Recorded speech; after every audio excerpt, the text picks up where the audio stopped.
Alhamdulillahi ve salatu ve selamu ala Rasulillah ve ala alihi ve sahbihi ecma'in. Бүгүнкү сабагыбыз 5-чи сабак. Жогорудагы өткөн сабактарыбызда ошо ла илаха келимеси жана анын мааниси, анын далилдери жана ибадат тууралуу сөз кылып өттүк.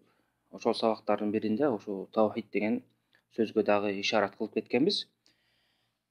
Албетте бул таухид сөзү көп кездешет. Ошо акыйда бабында. Ошол себептен ушу таухиддин маанисин түшүндүрө кетели. Таухид деген бул эми арабчадан келинген сөз. Ошо жалгыз деген сөздөн чыккан сөз, жалгыздык, жалгыз дегенди билдирет. Анан арабчада мисалы вахада ювахиду таухидан десе, ошо бир нерсени жалгыз кылуу, жалгыздоо, жеке деп билүү дегенди билдирет. Анан эми биз бул жерде таухидуллах деп айтсак, Аллах субхана тааланы дагы Аллах субхана тааланы жалгыз деп билүү дегенди билдирет. Вахад Аллах десе, Аллах субхана тааланы жалгыз деп тааныды. Түшүнүктүү болуш үчүн мындай кыскача аныктамага берсек, Аллах субхана тааланын өзүнө тиешелүү болгон нерселерде Аллах субхана тааланын жалгыздыгы деп кыскача аныктама берсе болот. Эми Аллах субхана таалага тиешелүү болгон кайсы нерселер? Бул нерселер ошо үчөө болуп саналат. Ошо өзү Аллах субхана таалага тиешелүү, ага эч бир махлук аралаша албайт дагы. Аллах субхана тааланын өзүнө гана таандык жана өзү гана ушул үч нерсеге татыктуу. Биринчиси бул Аллах субхана тааланын рубубият сыфаты, таухид рубубия деп коет. Мындайча айтканда, Аллах субхана тааланын өзүнө тиешелүү болгон иштери. Ошол иштерди Аллах субхана таала гана кылат жана башка эч бир махлуктун ал нерселерди кылууга колунан келбейт, кудуреттери келбейт, ал нерсени кыла алышпайт. Аллах субхана таала ошол нерселерди өзү гана аткарып, өзү гана кылат. Муну таухид рубубия деп коет.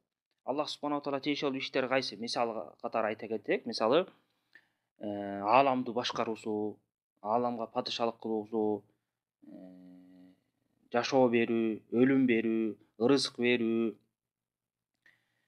деги эле ушу баардык жан жаныбар, махлук, кандай махлук түрү болбосун, ошонун баарын башкарып, ошолорду жаратып, ошолорго көзөмөл кылган зат Аллах субхана таала. Мына ушул иштин баары тең Аллах субхана тааланын өзүнө тиешелүү. Бул мисал катары. Мисалы гайыпты билүү дегенде, ырызык берүү, кыйынчылыктан куткаруу, мына ушунун баары тең Аллах субхана таала өзүнө гана тиешелүү. Бул нерселерди эч бир махлук ага аралаша албайт. Ошол себептен мына биз Куранда айтып атпайбыз, Фатиха сүрөсүндө Алхамдулиллахи роббил аламин деп. Аламдын роббиси болгон Аллах субхана таалага даңк болсун, мактоо болсун. Демек, ааламды башкара турган бир Аллах субхана таала. Жок, өткөндөгү сабактарда да айтып кеттик. Мисалы, мушриктер ушу Аллах субхана тааланын кылган иштерин моюндап, ошолорго каршы чыкпай туура деп айтышкан. Мына ошолордун бири Аллах субхана Юнус сүрөсүндөгү сүрөдө айтып атат. Кул ман ярзукуkum минас самаи вал ард амман ямлику as-сам'a wal absara wa man yukhrijul hayya minal mayyit wa yukhrijul mayyita minal hayy wa man yudabbiru al-amra fasayaquluna Allah faqul afala tattaqun. Аларга айтсаң, Мухаммад, мушриктерге, силерге ошо асман жерден ырызкыны ким берет? Силердин көрүү органыңарга, кулагыңарга, көзүңөргө ээлик кылган ким? Жана ошо баардык ишти, асмандагы, жердеги баардык нерселерди башкарып, көзөмөлдөй турган ким деп айтсаң, албетте алар эмне деп жооп беришет? Аллах субхана таала деп жооп беришет. Ошондо айтпайсың, факул афала таттакун, анда ошол нерсени силер мойнуңа алган затыңарга туура сыйынып, түз сыйынып, Аллах тааланы коркпойсуңар деп айткан. Демек, Аллах субхана таала ушундай сыпаттарга баардык иштерди, өзүнө тиешелүү болгон иштердин баарын өзү башкарып, өзү көзөмөлдөйт. Ушул нерселерде Аллах субхана тааланы жалгыз деп билүү. Экинчи нерсе бул таухидул асма ва сифат. Аллах субхана тааланын ысым сыпаттарындагы жалгыздыгы. Демек, Аллах субхана тааланын өзүнө таандык ысымдар жана сыпаттары бар. Ага эч бир махлук аралаша албайт. Махлуктун жаратылган нерселердин бирөөсү дагы ошол нерсеге аралаша албайт. Мисалы Аллах субхана таала өзүнүн Куран китебинде, пайгамбар саллаллаху алейхи вассалам сүннөтүндө пайгамбарыбыз аркылуу көптөгөн өзүнүн ысымдарын жана сыпаттарын айтып кеткен. Мына ысымдардын кээ бири мисалы Аллах таала кудуреттүү, Аллах таала билүүчү, угуучу, көрүүчү, өлтүрүүчү, тирилтүүчү, ырызык берүүчү, гайыпты билүүчү, баардык нерсени башкаруучу, баардык нерсени жаратуучу деген мына Аллах тааланын ысымдары бар. Ошондой эле Аллах субхана таала өзүнө ылайык сыпаттары бар. Мисалы Аллах субхана тааланын жүзү бар, колу бар. Аллах таала жакшы көрөт, ыраазы болот, сүйүнөт, тоголорду кабыл кылат деген сыпаттары бар. Жана буга окшогон көптөгөн сыпаттар бар. Жана ошондой менен Ихлас сүрөсүн окуганда биз эмне деп айтып атабыз, Кул хуаллаху ахад. Айткан Аллах субхана жалгыз. Аллаху самад. Ага баардык нерсе, ага муктаж, ал эч нерсе муктаж эмес. Лам ялид ва лам юлад ва лам якул лаху куфуан ахад. Лам ялид. Аллах субхана таала төрөгөн да эмес, мындайча айтканда анын баласы да жок. Ва лам юлад. Төрөлгөн да эмес, мындайча айтканда атасы да жок. Ва лам якул лаху куфуан ахад. Жана ага эч бир нерсе тең боло албайт. Демек бул Аллах субхана мына ысым сыпаттарын камтып кеткен бул дагы аят. Жана ошондой эле Аллах субхана таала Куранда айтып атпайбы? Валиллахил асмаул хусна фад'уху биха. Аллах субхана таала таандык ысымдар бар, ошолорду ысымдарды айтып Аллах субхана таалага сыйынып дуа кылгыла деп. Демек Аллах субхана таала өзүнө таандык ысым сыпаттар бар. Ошол нерселерде биз Аллах тааланы жалгыз деп тааныган болсок, ага эч бир махлукту теңебесек, демек ошол ысым сыпаттагы Аллах субхана тааланын жалгыздыгын билген, тааныган болобуз. Үчүнчү бөлүгү бул Аллах субхана тааланын ибадаттагы жалгыздыгы, сыйынуудагы жалгыздыгы. Муну тавхидул ибада же тавхидул улухия деп коет арабчасы. Жогоруда мына сабактарда айттык, бул сыйынуунун баардык түрүн Аллах субхана таалага жумшап, Аллах субхана таала гана арнаш керек. Ар бир сыйынуучу пенде.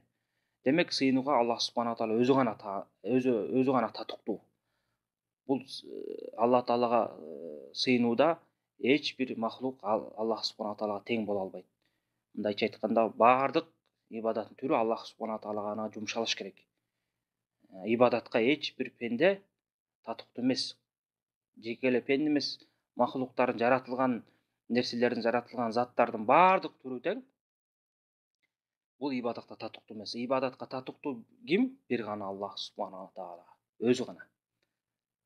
Аллах субхана Куранда айтып атат, "Ва абудуллах ва ла тушрику бихи шей". Аллах субхана таалага сыйынгыла, ага эч бир нерсени шерик кошпогула деп. Мына буга байланыштуу аяттар өтө көп.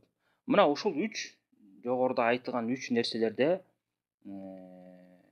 кимде ким ошо Аллах субхана тааланы жалгыз деп билип, ошого амал кылып, ошол нерселерди ширктен сактаган болсо, ошол муваххид деп аталат. Мындайча айтканда тавхидти карманган адам.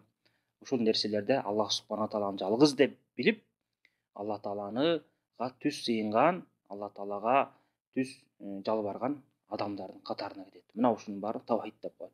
Мына эми жыйынтыктап кыскача айта турган болсок, тавхид деген эмне дегенде, Аллах субхана тааланын өзүнө тиешелүү болгон нерселерде жана өзүнө тиешелүү болгон ысым сыпаттарда жана ибадаттагы жалгыздыгы деп кыскача айтып койсо болот. Мына ушул нерселерде, ушу 3 нерсе, жогоруда айтылган 3 нерседе Аллах субхана таала кимде ким жалгыз деп таанып, ошого амал кылып, ошол нерселерде Аллах субхана таалага эч бир махлукту теңебестен, шерик кылбастан сыйынып, ошол нерселерди туура түшүнгөн болсо, ошол киши муваххид, Аллах субхана таалага түз сыйынуучу, Аллах субхана тааланы жалгыз деп таануучу адам болуп саналат. Эми ушул жанагы ушу жогоруда айтылган мына 3 нерселердин анча-мынча далилин айтып кеттик. Дагы ошолордун мындай баары тең бир жерде келген далилин айта кетели. Мына күнүмдүк өзүбүз мусулмандар ушу намазда окуган Фатиха сүрөсүнүн башында эле караган болсок, мына ушул 3 жогоруда айтылган Аллах субхана таалага тиешелүү болгон 3 нерсенин далилдери камтылып кеткен. Мына башында эле окуп атабыз. Альхамдулиллахи роббил аламин. Аламдардын Роббисине мактоолор даңк болсун атат. Демек, аламдардын Роббиси ким? Аламдын башкаруусу, кожоюну, Роббиси бир гана Аллах субхана таала. Демек, бул ошол кожоюндук кылуу, тарбия берүүчү бардык аламга жалгыз Аллага гана таандык. Бул демек Аллах субхана тааланын өзүнө тиешелүү иш. Андан кийинки аятта эмне деп айтып атат Аллах субхана таала? Алхамдулиллахи роббил аламин, ар-рахманир рахим. Аллах субхана таала мээримдүү, ырайымдуу деп атат. Бул дагы Аллах субхана тааланын ысымы, жана ошо ысымына сыпаты да камтылып кеткен. Аллах таала мээримдүү, ырайымдуу деп атабыз. Бул Аллах тааланын өзүнө таандык ысымы. Жана мээримдүү деген сыпаты, мээрим деген сыпаты камтылып атат. Аллах субхана тааланын мээримдүүлүгүндө эч бир махлук мээримдүүлүк кыла албайт. Аллах таала бардык махлуктардан, деги эле кандай жаратылган нерселердин түрү болушун баарынан мээримдүү. Аллах тааланын мээриминде чек жок. Мына Аллах субхана таала өзүнүн сыпаттарын ушул аятта камтып айтып атат. Андан кийинки аятта деп атат: Ар-Рахманур Рахим, Малики яумиддин. Кыямат күнүнүн падышасы деп атат. Ошол кыямат күнү элдер бардык адамзаттар тирилип эсеп кысап кылганда ошонун баарынан кожоюн кылып, эсеп кысып да алып, бейишке барсын, бейишке, тозокко барсын, тозокко жөнөткөн Аллах субхана таала бул кыямат күнүнүн ээси, падышасы.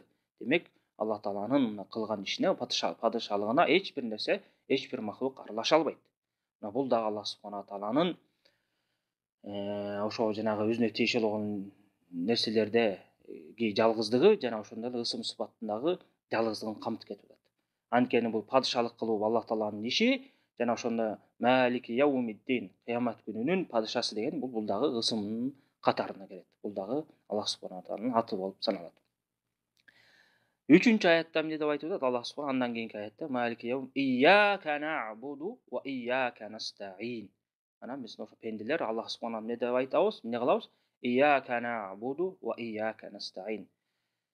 Сага гана сыйынабыз жана сенден гана жардам сурайбыз деп мына пенделер ушундай акыбалда болуш керек. Мына бул жөнүндө Аллах субхана ачык эле айтып кетти. Биз мына Аллах субхана тааланын кылган иштерин айтып, сыпаттарын айтып келип, анан жыйынтыгында эмне деп атабыз? Мына ушул сыпаттарга ээ болгон, ушул сыпаттардын ээси болгон Аллах субхана таала өзү гана сыйынууга татыктуу, өзү гана жардам берүүгө кудуреттүү деп Аллах субхана таала кайрылып атабыз. Ияка нa'буду ва ияка настаин. Сага гана сыйынабыз, сенден гана жардам сурайбыз деп. Мына ушул ошо кыска гана аяттарда Аллах субхана тааланын жана биз жогоруда айтып кеткен 3 нерседеги жалгыздыгы мына ачык айкын камтылып кетти. Бул мисал катары буга байланыштуу көптөгөн аяттар бар.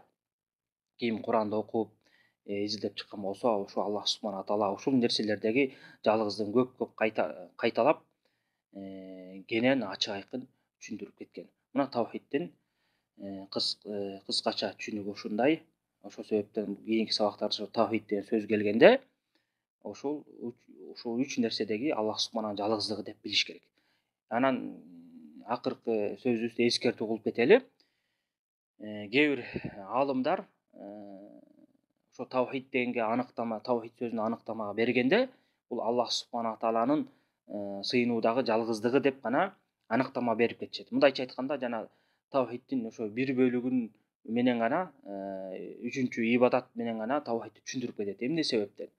Анткени ушул бөлүгү өтө маанилүү болгондуктан, пайгамбарларга каршы чыккан коомдор ушул көбүнчөсү ушул сыйынууда адашкандыктан, жана элдердин арасында ушул нерседе түшүнбөстүк көп болгондуктан, ошого таандык кылып аныктама берип коюшат.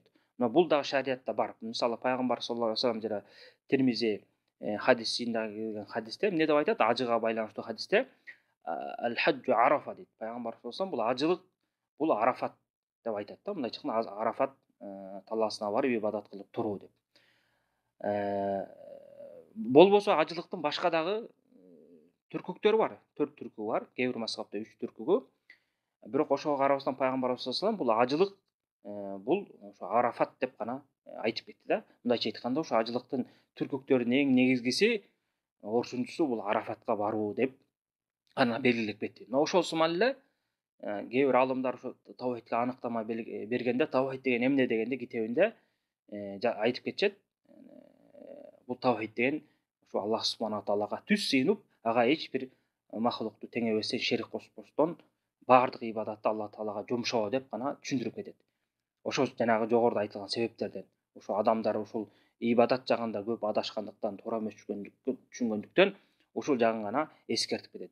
Жана ошондой эле мисалы кимде ким Аллах субхана тааланы ибадатта жалгыз деп ошого гана сыйынып баардык ибадаттын түрүн Алла Таалага жумшаганда, мындайча айтканда аркасынан дароо эле автоматтык түрдө демек Алла Тааланын ысым сыпаттарындагы Алла Тааланын ошо рубубият сыфатын өзүнүн кылган иштеринде жалгыздыгын мойнуна алган болуп саналат да.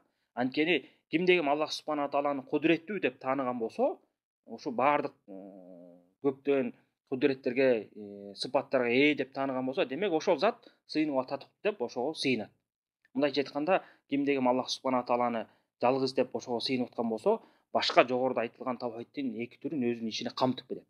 Ошол себептен дагы жогоруда айткан бир себеп, бул экинчи себеп менен кээ бир алымдар аныктама бергенде кыскача бул Аллах субхана тааланын тавхидке аныктама беришкенде Аллах субхана тааланын ибадаттагы, сыйынуудагы жалгыздыгы, ага сыйынганда эч бир шерик кошпошубуз керек деп гана аныктама берип кетишет.